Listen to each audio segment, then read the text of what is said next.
Welcome back. Dubai Chamber of Commerce and Industry is looking at stronger Irish business ties into Ireland's agriculture industry in a bid to tackle food security for Dubai and the UAE. Dubai Chamber's Director General, His Excellency Hamad Bouaimim, stated that at present Ireland exports more than 80% of its agriculture products to 170 different countries, and its food and drink exports total more than €9 billion. He added that Ireland is also committed to high standards and sustainable farming methods. Bouaimim added that Ireland's potential can seriously tackle the issue of food security here in the UAE. Senior Dubai Chamber officials are also exploring opportunities in ICT, transport, tourism and finance sectors to enhance economic cooperation and two-way investment. Etihad Airways will start code-share services to Hong Kong in February 2013 in partnership with Air Seychelles, subject to regulatory approval. The 3 return services per week between Abu Dhabi and Hong Kong will be operated by its equity and code-share partner Air Seychelles, that Etihad has a 40% equity stake in. Etihad Airways President and Chief Executive Officer James Hogan stated that the new service will stimulate the growth of commerce and trade between the UAE and China, the UAE's second largest trading partner. The schedule also allows two-way connectivity between Hong Kong and the Seychelles. Additionally, Etihad also announced that it's bought 2 more Airbus A330-200 passenger aircrafts in a deal worth $418 million and are scheduled for delivery in January and March 2014.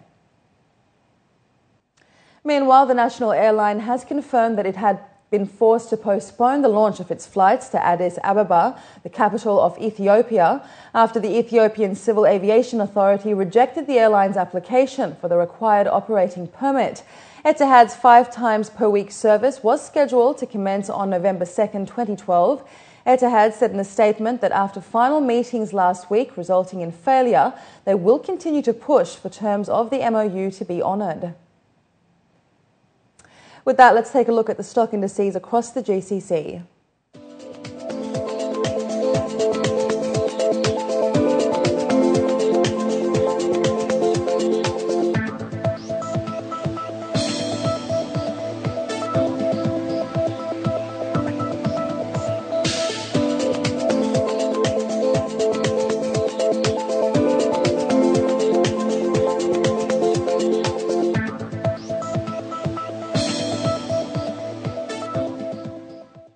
In other news, the Reserve Bank of India lowered the cash reserve ratio by 25 basis points to 4.25%, a move it said would inject about 175 billion rupees into the banking system in order to preempt potentially tightening liquidity.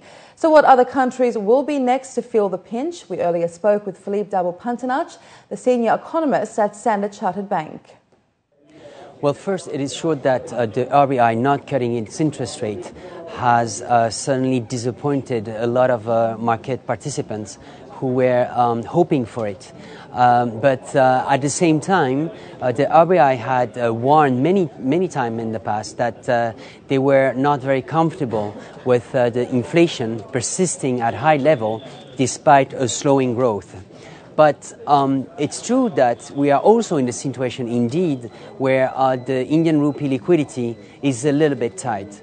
So hence the decision to cut the cash reserve ratio while keeping the policy rate at the same level.